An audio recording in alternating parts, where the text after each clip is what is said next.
Alors, bonsoir, bonsoir Karine, à tous. Bienvenue au webinaire d'Instinct Papillon. Donc, merci à vous. On va attendre quelques instants que les personnes se connectent.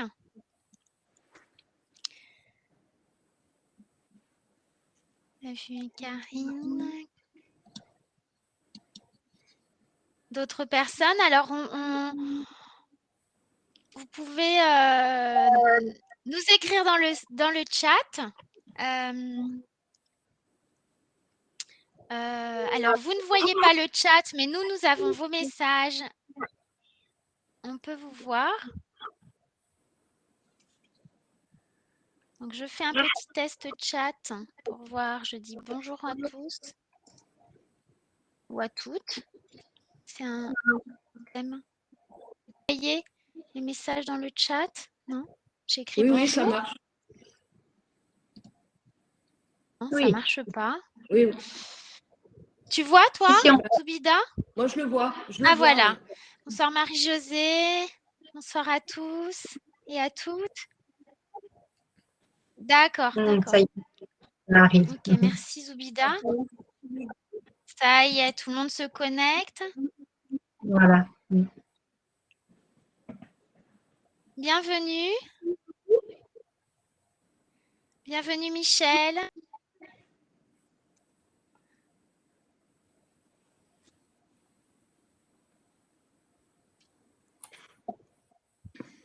Bienvenue à tous et à toutes. Alors, moi, je ne vois pas le chat. Ok, alors il y a Karine qui nous dit bonsoir, Marie-Josée qui nous dit coucou les coachs. Bonsoir, bonsoir à toutes. Marie-Josée, bonsoir mesdames.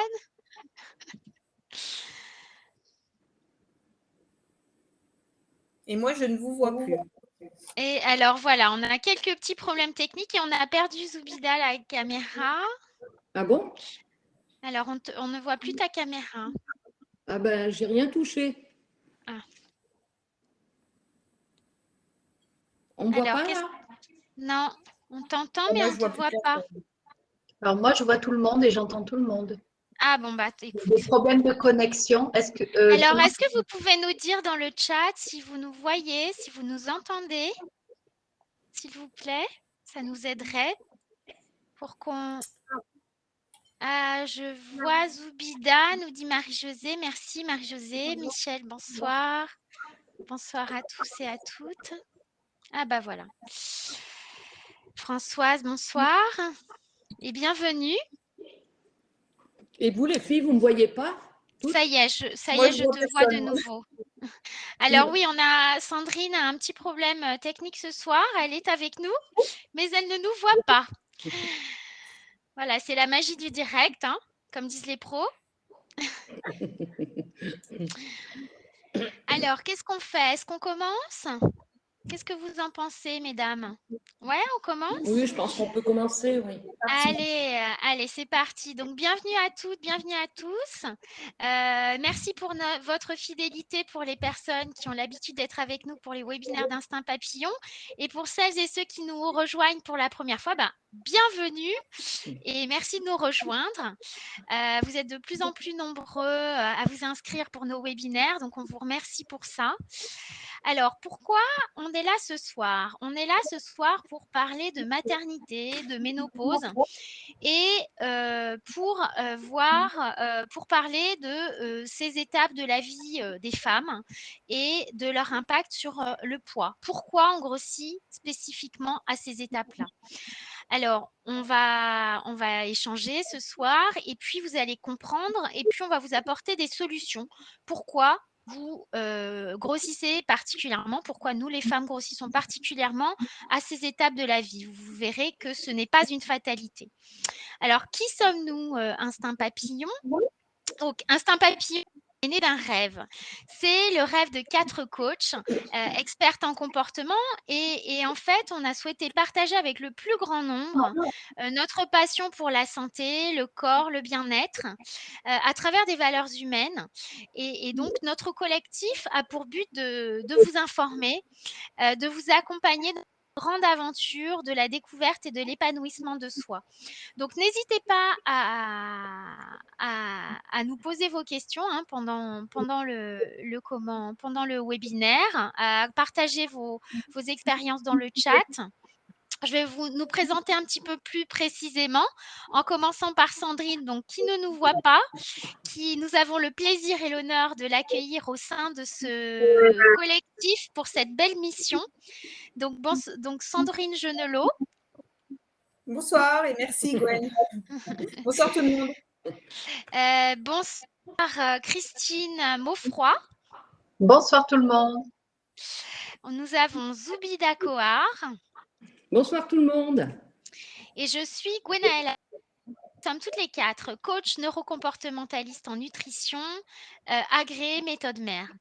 Alors, ce qu'on vous propose de faire pour profiter du webinaire pleinement, on vous propose de prendre un papier, un crayon et si possible de couper le téléphone. Comme ça, vous pourrez bien profiter. Vous savez qu'on va si vous avez l'habitude d'être présent à nos webinaires, on aime bien vous faire des petits exercices de mise en application pendant les webinaires.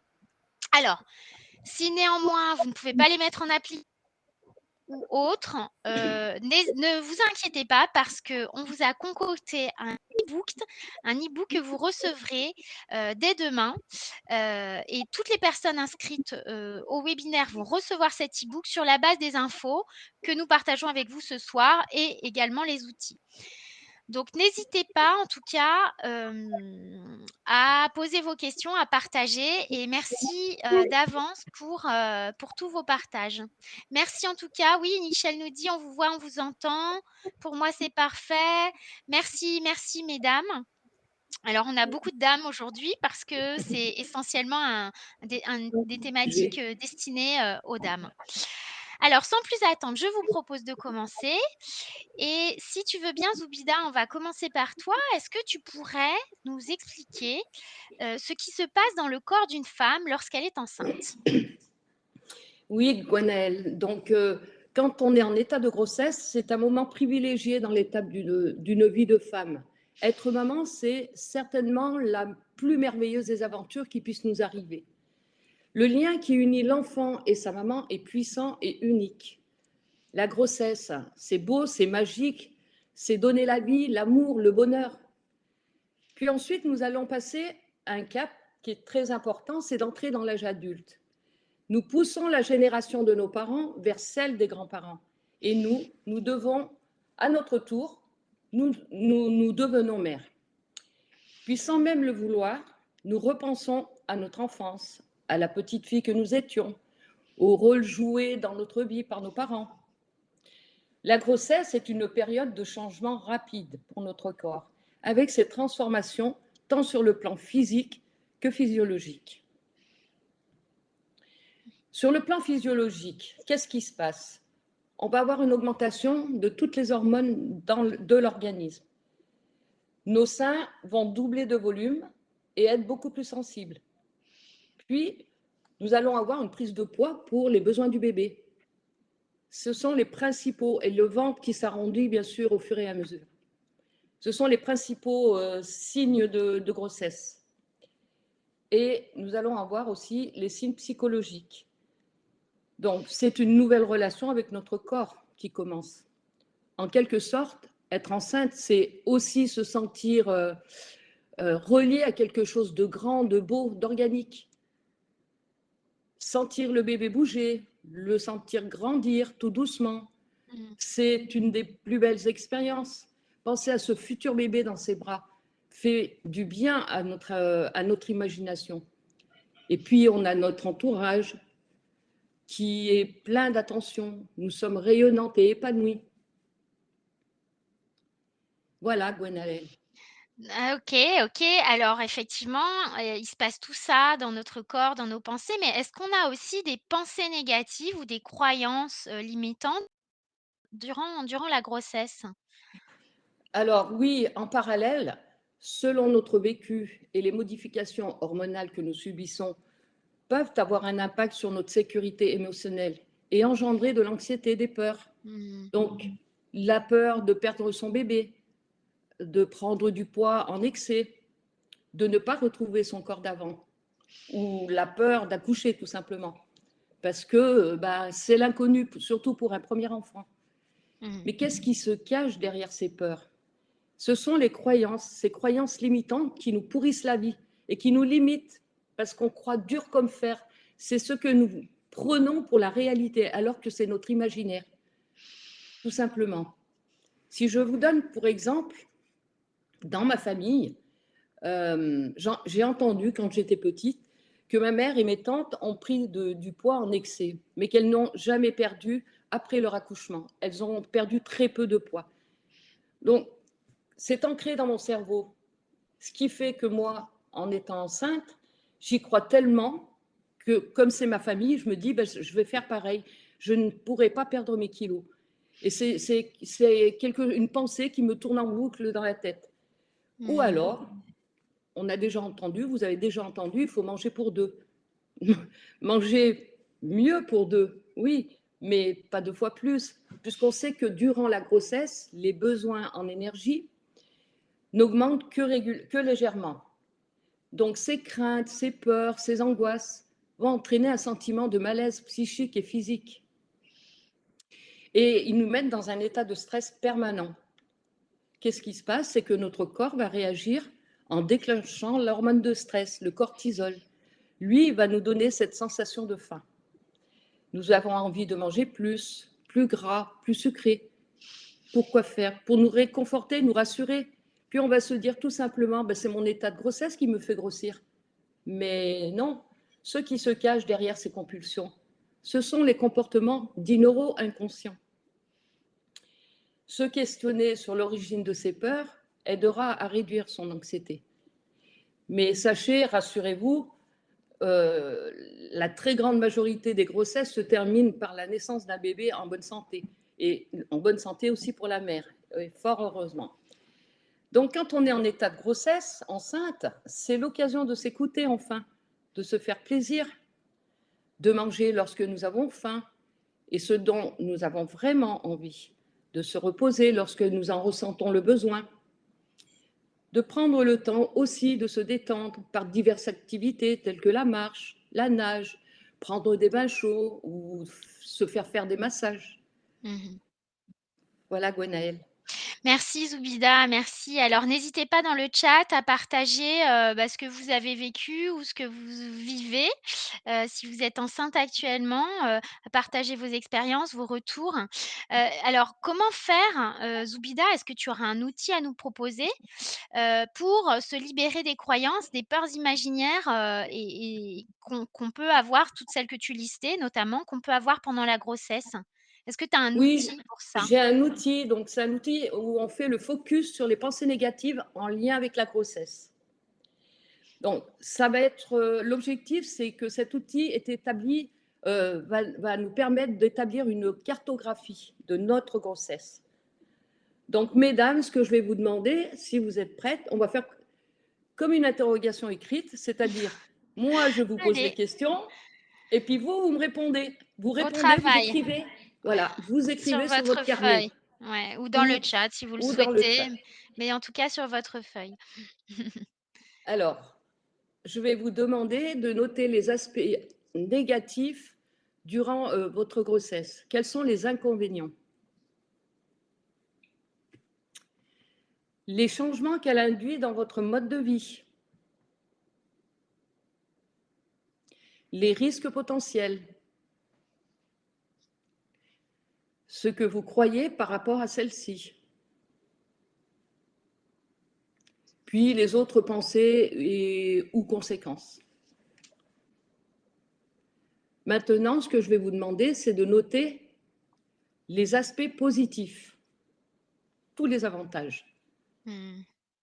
les changements, les opportunités qu'elle induit dans votre mode de vie, les désirs et les rêves. Et puis, les autres pensées et ou conséquences. Une fois que vous avez tout noté, vous allez réfléchir quelles sont vos prises de conscience. Et que pouvez-vous mettre en place comme action, aussi minime soit-elle, pour diminuer vos pensées négatives et vous rassurer.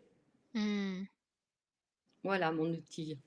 Merci Zoubida, merci. Alors, on n'a pas trop de réactions dans le chat. On a Julia qui nous dit: «De l'amour en plus» et oui, de l'amour en plus avec l'arrivée d'un enfant. Alors merci Zoubida, merci pour ce premier outil qu'on retrouvera donc dans l'e-book, hein. Oui. Et en prenant conscience de nos peurs, ça nous permet de prendre, comme tu le disais, hein, de la distance avec elles, de commencer à travailler sur ces peurs et du coup, de s'en libérer. On a des coachés qui nous expliquent parfois, par contre, c'est le cas d'une de mes coachées, Sophie, qui est avec nous ce soir, je crois. Merci Sophie. Elles ont pas tellement pris de poids pendant la grossesse, mais plutôt avec l'arrivée des enfants, elles ont commencé à en prendre et elles en ont même, pris, beaucoup et même voilà, parfois beaucoup de poids. Alors Sandrine, est-ce que toi, tu veux nous parler de cette étape de la maternité, du fait d'être maman et de l'impact que ça peut avoir sur le poids? Oui, alors je vais vous parler que quand on est maman, eh bien, quand le bébé arrive, c'est sans notice explicative. Il dépend à 100% de nous. Nous sommes responsables d'une autre vie. À la naissance d'un enfant, c'est la naissance d'une autre version de soi. Alors, c'est une source de joie, un bonheur d'être maman. Une maman protectrice, remplie d'amour et une résistance physique incroyable, mais qui génère aussi des peurs et des angoisses, comme par exemple, j'ai peur pour sa santé, j'ai peur qu'il se fasse mal, j'ai peur que quelqu'un lui fasse du mal, que quelqu'un me l'enlève. Est-ce que le papa s'occupe bien de lui? Est-ce que je suis une bonne mère? Est-ce que mon enfant est heureux, respectueux? Il y a des craintes, des doutes sur l'éducation. Comme tout parent, on fait des erreurs, mais nous apprenons en même temps que notre enfant. La vie est un apprentissage doté d'expériences, de réussites, d'échecs. D'accord, et du coup, est-ce que enfin, toi, je sais, que tu as 2 enfants. Est-ce que tu accepterais de partager ton expérience pour illustrer un petit peu ce que tu viens de dire? Oui, eh bien moi, je suis maman d'un jeune homme de 19 ans et d'une jeune fille de 17 ans. Et eh bien, si je fais un bilan sur mes 20 dernières années en me questionnant sur, quels étaient mes loisirs, mes envies, quels étaient mes besoins, est-ce que je m'écoutais? Est-ce que j'étais connectée à mes ressentis, à tout ce qu'il se passait, à l'intérieur de moi?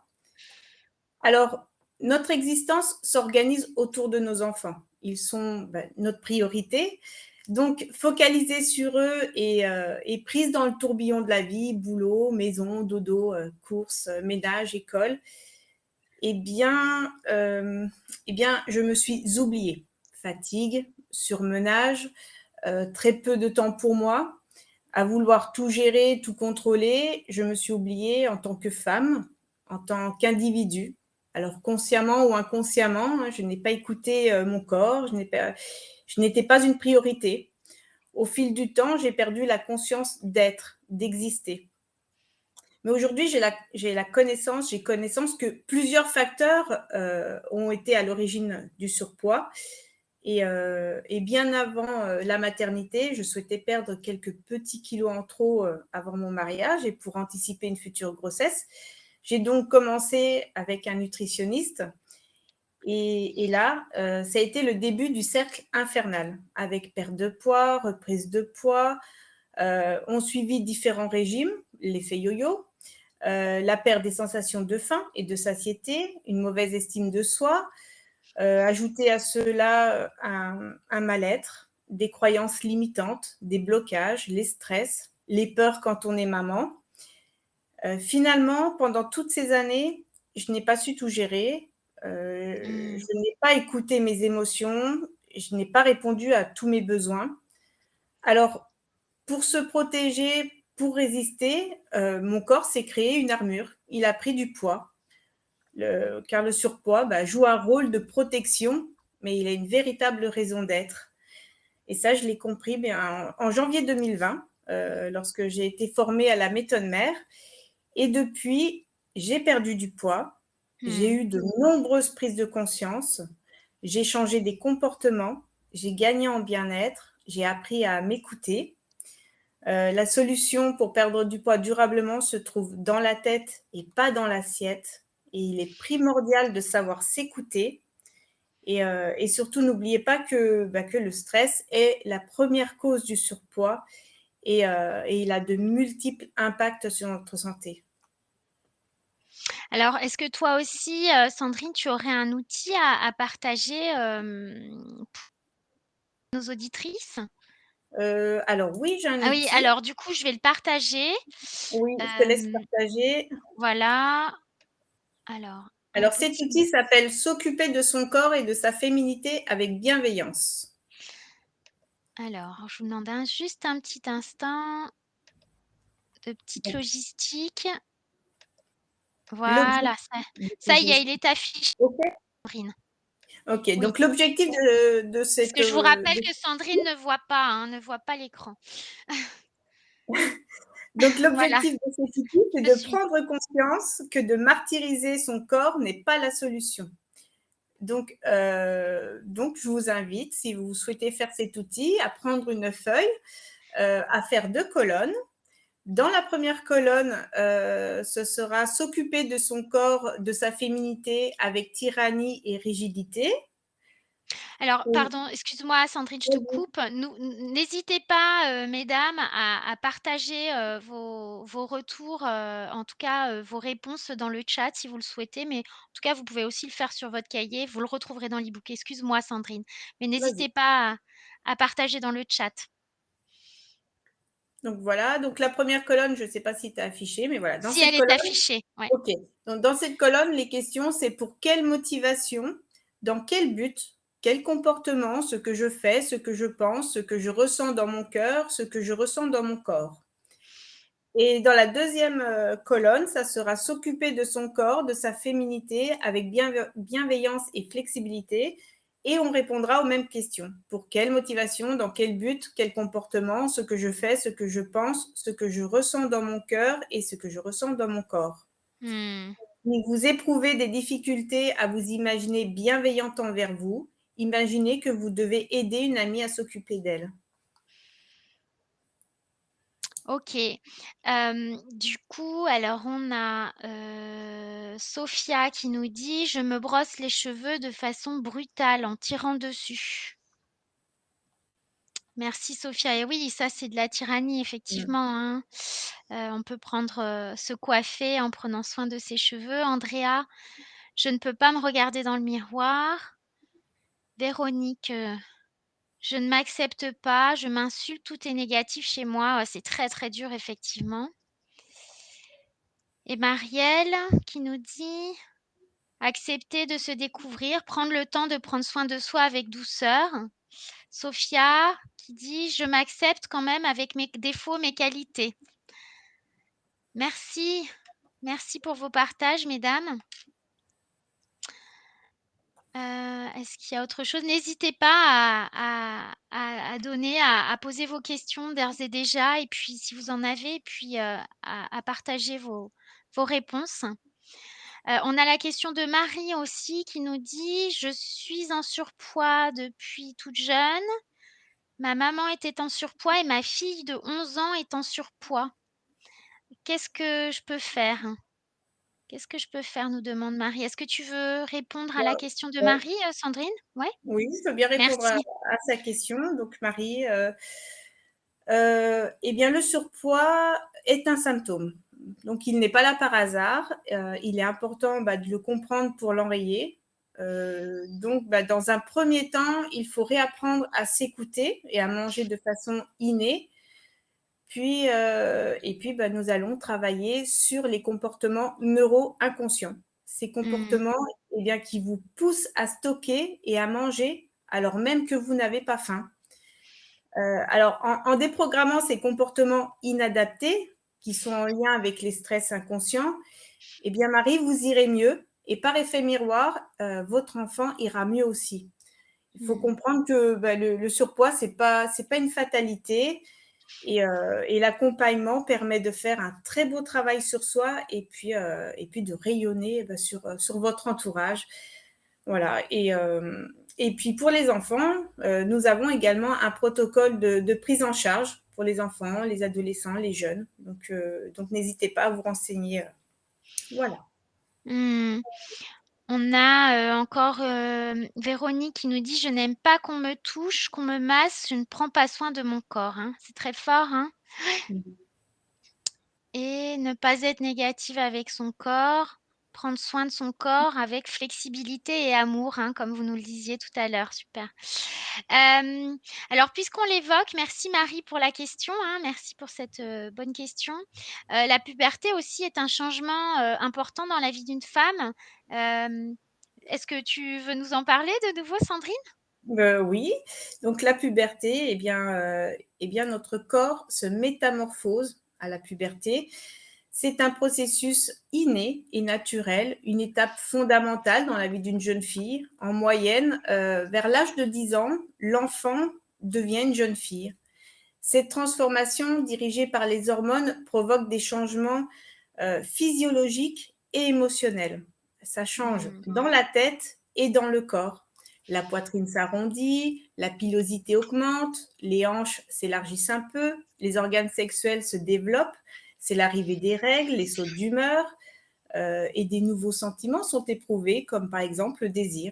Donc il faut s'habituer à ce corps qui évolue, ce qui n'est pas toujours facile à vivre et on peut entendre les réflexions suivantes. Je voulais rester jeune, les règles me font peur, ça me gêne d'en parler, il y a des regards insistants, des moqueries. On peut encore entendre je ne veux pas grossir, j'ai du mal à accepter que mon corps change, j'ai pris un peu de poids. Et quelquefois, eh bien, à partir de là, la jeune fille commence à faire attention à son alimentation. Et pour d'autres, eh bien, ça peut être la mère qui décide de mettre sa fille au régime. Alors, en tant que femme, en tant que maman, soyez préventive et informez votre enfant pour accueillir au mieux ce grand changement. Et ouais, première grande étape, hein, la révélation de la féminité à la puberté, c'est vraiment pas toujours évident à gérer, hein. On est passé par là, donc on sait ce que c'est. Quoi qu'il en soit, voilà, on a toujours un rôle à jouer de prévention auprès de nos jeunes. Merci Sandrine Merci. pour cette intervention, cette première intervention au sein d'Instinct Papillon. Alors j'aimerais qu'on passe maintenant, si vous le voulez bien, à une autre étape, dans la vie d'une femme et là, je vais solliciter Christine. Donc et non des moindres, hein, c'est la ménopause. Est-ce que tu pourrais, Christine, dans un premier temps, nous expliquer ce que c'est la ménopause? Oui, alors la ménopause vient du grec méno, qui veut dire mois, mensuel, et pause qui signifie arrêt. Donc étymologiquement, ménopause signifie arrêt des menstruations. Donc cette période se décompose en 3 phases. La préménopause qui marque le début des cycles irréguliers, la ménopause qui est l'arrêt des règles, et la postménopause qui est la ménopause confirmée, notamment par des analyses médicales. Et Mmh. l'âge moyen d'entrée en ménopause varie entre 45 et 55 ans. Dans la nature, certaines femelles connaissent également la ménopause, notamment les orques, les lionnes, les éléphantes, certaines races de singes également. D'une manière générale, la fécondité des femelles à l'état sauvage décroît lentement à partir d'un certain âge pour s'arrêter complètement. Souvent peu de temps avant la mort, hein, sachant que l'espérance de vie dans le milieu sauvage est bien moindre que chez l'homme. Et par contre, ces animaux conservent un poids stable toute leur vie. Et la ménopause ou la baisse de fertilité n'influence absolument pas leur poids. Et en plus, aucune étude n'a pu démontrer l'existence d'autres symptômes comme les bouffées de chaleur ou la dépression. Alors, la femme, elle, dispose de 2 grandes hormones sexuelles, Donc, on a l'œstrogène, qui est l'hormone de la féminité, et la progestérone, qui, elle, est l'hormone de la fécondité. À la ménopause, ces deux hormones se mettent au repos. L'absence de progestérone entraîne l'arrêt de l'activité ovarienne, donc les règles s'arrêtent et la femme ne peut plus avoir d'enfants. Mais le taux d'œstrogène, lui, va être maintenu grâce au relais pris par les glandes surrénales, via notamment l'hormone du cortisol, qui est aussi l'hormone qui se déclenche sous l'effet du stress. Zoubida et Sandrine en ont parlé. Donc, nous Mmh. sécrétons plus de cortisol pour maintenir Mmh. notre taux d'œstrogène. Et si au moment de la ménopause, nous sommes en stress chronique, ce qui est le cas de beaucoup d'entre nous, donc en Mmh. hypercortisolémie, nous grossissons car cette hormone, comme l'ont expliqué Zoubida et Sandrine, provoque un besoin de manger et un phénomène de stockage. Ouais, d'accord. Merci pour, d'avoir mis en lumière ce phénomène-là avec le cortisol. Mais comme tu le disais, puisque la ménopause n'a pas d'incidence sur le poids des animaux, pourquoi certaines femmes, prennent du poids à cette période? Alors, il semblerait que ce soit vraiment lié à nos sociétés occidentales. C'est-à-dire que nous, en Occident, nous avons une fausse vision de ce qu'est la ménopause. La ménopause est interprétée chez nous comme la fin de la féminité et non pas seulement comme la fin de la procréation. Il y a une confusion chez nous entre féminité et maternité, ce qui entraîne beaucoup de conflits intérieurs en fait. Donc beaucoup Mmh. de femmes se sentent moins féminines, moins séduisantes, moins jeunes. En plus, les enfants sont en partance ou déjà partis, donc elles ne savent plus quel est leur rôle, où est leur place. Et donc ces pensées et ces stress peuvent déclencher des troubles comme l'anxiété, comme l'insomnie, voire même les bouffées de chaleur. Et par Mmh. exemple, en Asie et dans d'autres pays du monde, mais par exemple en Asie, ben, les femmes vivent cette période de manière totalement différente. Elles n'ont pas tous ces symptômes. Et nous vivons cela comme une période de bilan, de deuil Mmh. de sa jeunesse, de ce qu'on n'a pas pu accomplir. Bilan plus ou moins conscient, mais bien présent, avec des regrets, avec des déceptions. Et cela ben, peut entraîner des bouleversements importants sur le plan personnel, familial ou professionnel. Donc, la femme se sent alors en insécurité. Et la Mmh. solution gagnante que son cerveau va trouver, eh bien, c'est de mettre du volume autour d'elle pour la protéger, pour mettre de la distance entre elle-même et les difficultés de sa vie. Donc, d'une manière générale, la nourriture va être détournée de sa fonction naturelle Mmh. de nutrition pour servir d'anesthésiant, d'antidouleur, et le surpoids va devenir un isolant. Ce qui provoque finalement un cercle vicieux, c'est que la femme se sentant grossir va se trouver moins séduisante, cela va générer des stress qui vont la faire compenser avec la nourriture, ce qui va la faire grossir et elle va se trouver encore moins séduisante. En fait, elle rentre vraiment dans un cercle vicieux. Mmh, ouais, c'est ce que nous dit Fabienne. Elle nous dit effectivement qu'elle se retrouve dans ce comportement-là. Alors, est-ce qu'il est possible de revenir en arrière quand on a pris du poids à la ménopause? Puisque, une fois que c'est fait, est-ce qu'on peut revenir en arrière? Oui, si 100% des femmes ménopausées prenaient du poids, déjà ça se saurait, et on pourrait parler de fatalité, mais ce n'est pas le cas. Donc effectivement, il est possible de revenir en arrière. Et j'en suis d'ailleurs un exemple vivant, c'est-à-dire que j'ai toujours entendu parler autour de moi que la prise de poids était normale à la ménopause et mon gynécologue, m'a dit à plusieurs reprises que la prise de poids moyenne à la ménopause était de 10 kilos. Bah, qu'est-ce que j'ai fait à la ménopause? J'ai pris mes 10 petits kilos pour faire plaisir à tout le monde. Tu as bien fait ce qu'on t'avait dit, tu es Voilà, dans la moyenne, pile poil. on m'a dit 10 kilos, j'ai pris 10 kilos. Voilà. Et en fait, donc, c'est en travaillant sur cette croyance et bien d'autres, Ouais. notamment aussi des peurs, comme celle de vieillir, par exemple, que j'ai réussi à les perdre, ces 10 kilos. Mmh. Donc, en fait, la ménopause est une période de transformation physiologique, bien entendu, mais aussi psychologique. En fait, Mmh. c'est une crise, comme la crise de l'adolescence ou la crise de la quarantaine. Et là, le vécu de la femme va faire toute la différence. Donc, pour retrouver son poids d'équilibre, il est fondamental en fait d'être à l'écoute de ses besoins alimentaires, d'une part, et de travailler sur ses croyances limitantes, ses peurs, Mmh. ses stress, conscients et inconscients, d'autre part. Donc là, pour ce webinaire de ce soir, personnellement, je n'ai pas d'outils particuliers à proposer à nos auditrices, mais les deux outils qui ont été présentés par Zoubida et Sandrine sont tout à Mmh. fait adaptés à la ménopause. Donc vraiment, je vous invite à les tester sur vous. Et puis bien sûr, si vous souhaitez travailler sur vos croyances limitantes, sur vos peurs et sur vos schémas répétitifs, bien, je vous invite également à prendre rendez-vous avec l'une d'entre nous. Merci, merci Christine, hein. C'est un sujet effectivement qui préoccupe, beaucoup les femmes. Et c'est vrai, hein, qu'on entend ça, à la ménopause de toute façon et on en voit beaucoup en coaching, hein. Moi, j'ai des coachés qui viennent me voir en prévention de la ménopause parce que, je ne veux pas prendre ces fameux 10 kilogrammes, hein, cette moyenne de 10 kilogrammes effectivement. Alors on a justement Valérie qui nous pose une question sur le sujet, si tu veux bien la prendre. Alors je te la lis, ou quelqu'un d'autre, hein. Je suis en préménopause et je suis réveillée quasiment toutes les nuits par des bouffées de chaleur. C'est vraiment un problème pour moi car ça impacte mon sommeil et ma récupération. Du coup, je suis fatiguée au travail. Qu'est-ce que je peux faire? Nous demande, Valérie. Est-ce que Oui, alors c'est ce que je viens de dire en fait, mmh, hein, vraiment aujourd'hui, on n'a pas vraiment trouvé d'études qui fassent le lien réel entre la ménopause et tous ces symptômes.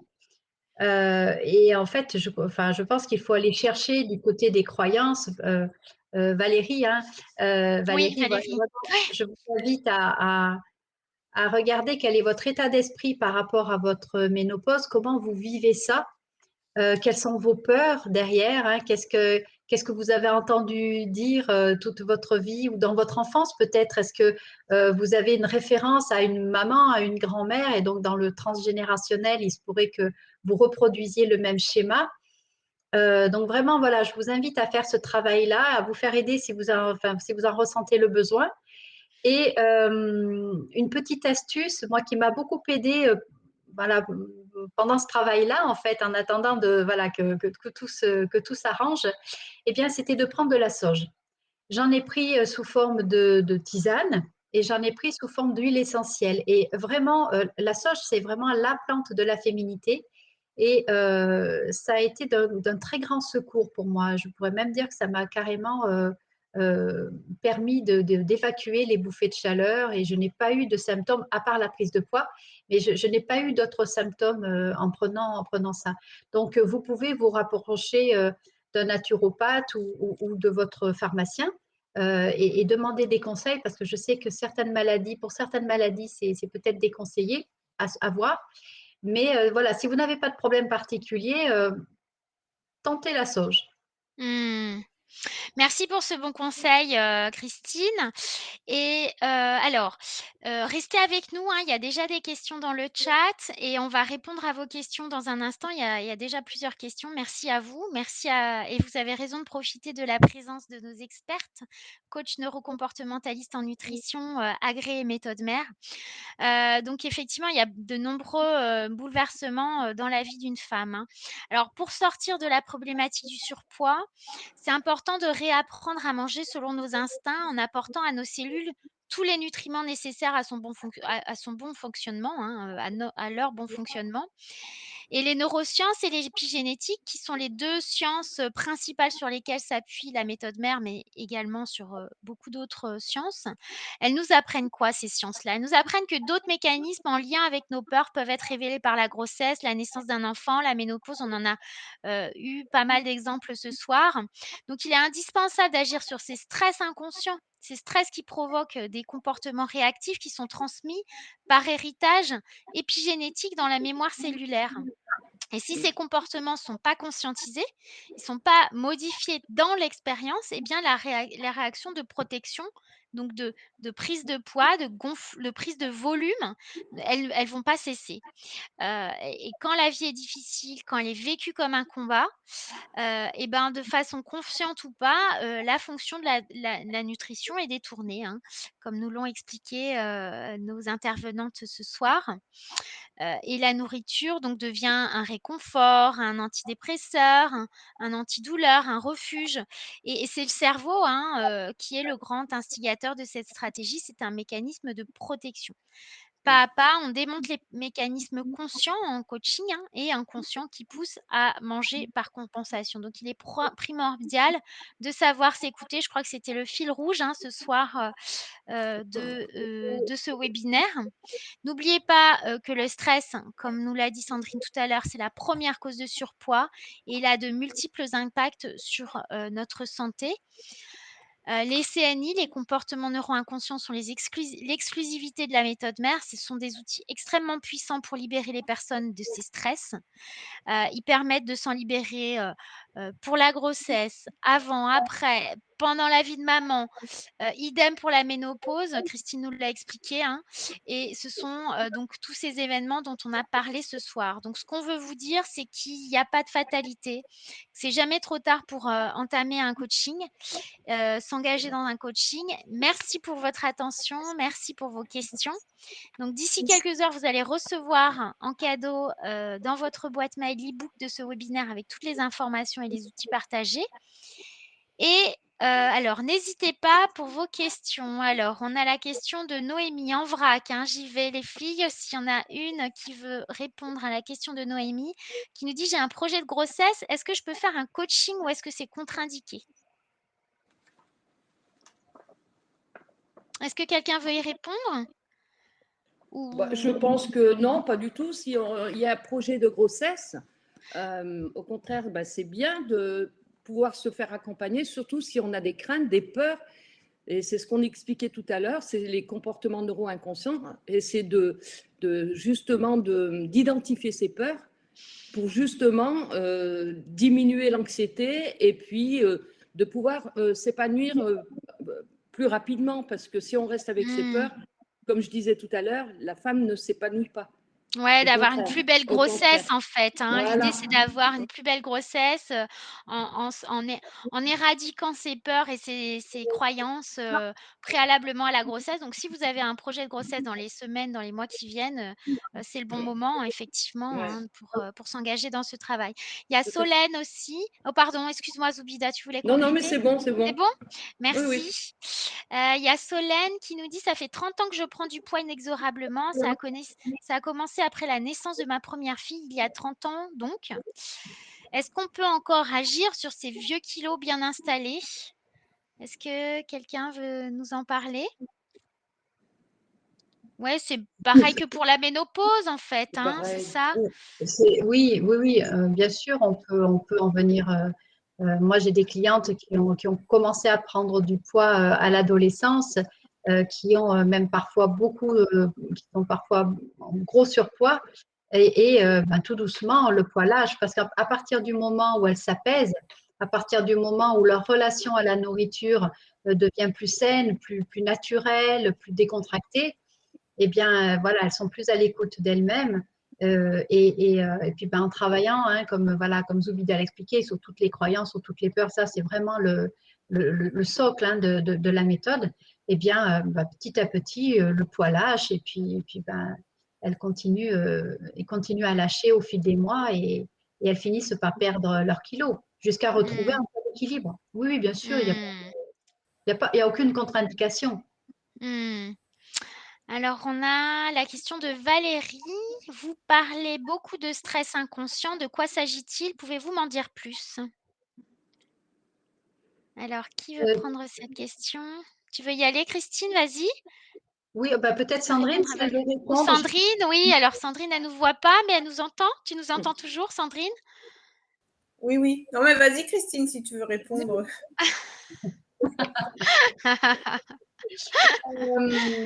Tu peux me répéter la question, Gwenaëlle, s'il te plaît? Alors, oui, bien sûr. Alors, Valérie, vous parlez beaucoup de stress inconscient.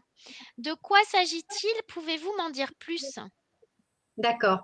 Alors, ces stress inconscients, ce sont des stress des traumatismes, si vous voulez, qui à un moment donné dans notre lignée ont impacté nos gènes parce que c'était vraiment c'était dramatique hein, et qui ont considérablement modifié les comportements de nos ancêtres. Et puis, par la génétique, ils nous ont transmis ces gènes, ils nous ont transmis ces comportements. Donc, on a baigné les descendants ont baigné dans un environnement qui était propice à développer ce gène. Et donc, aujourd'hui, on se retrouve finalement avec des schémas répétitifs, des comportements réactifs, comme tu le disais, Gwen, qui nous maintiennent un petit peu dans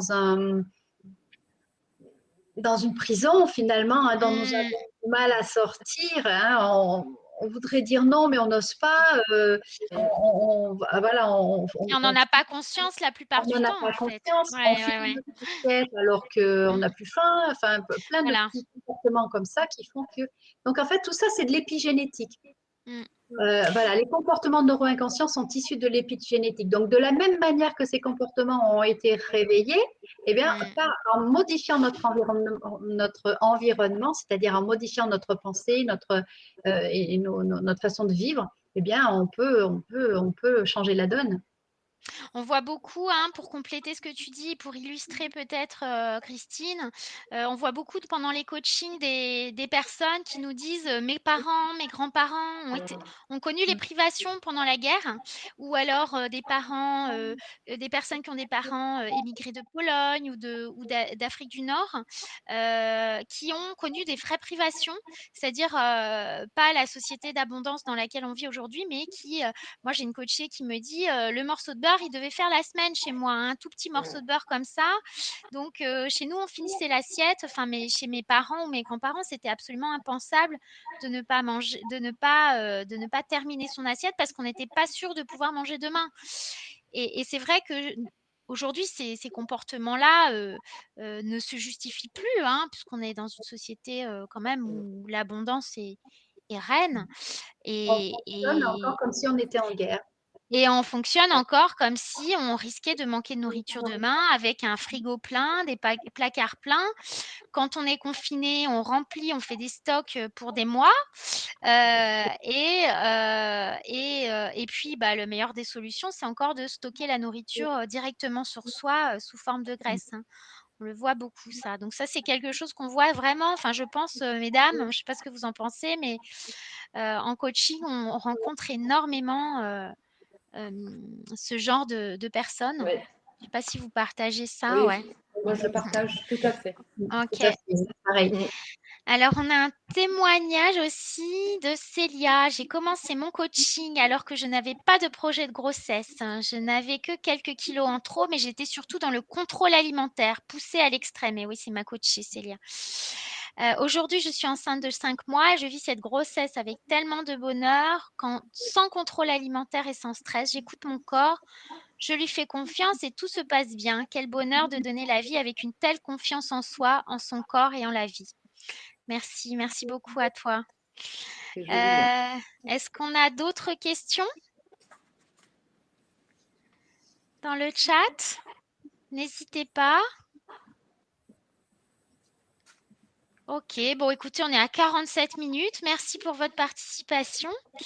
Merci à vous donc pour d'avoir été avec nous ce soir.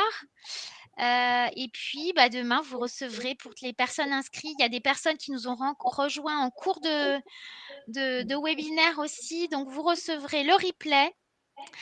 Si vous avez raté le début sur la grossesse, sur la maternité, le fait d'être maman, sur la puberté, voilà, sur la ménopause. Donc, vous recevrez toutes ces informations dès demain dans votre boîte mail et vous recevrez aussi notre e-book.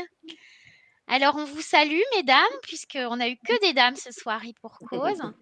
Le sujet s'adressait à elles et on était ravis, en tout cas, d'aborder ça avec vous ce soir. Et si vous n'avez pas de questions, eh bien, on vous dit à très bientôt. Bonne Au soirée. revoir, bonne soirée à tout le monde. Au revoir. Bonne soirée. Au revoir. Au revoir. Au revoir.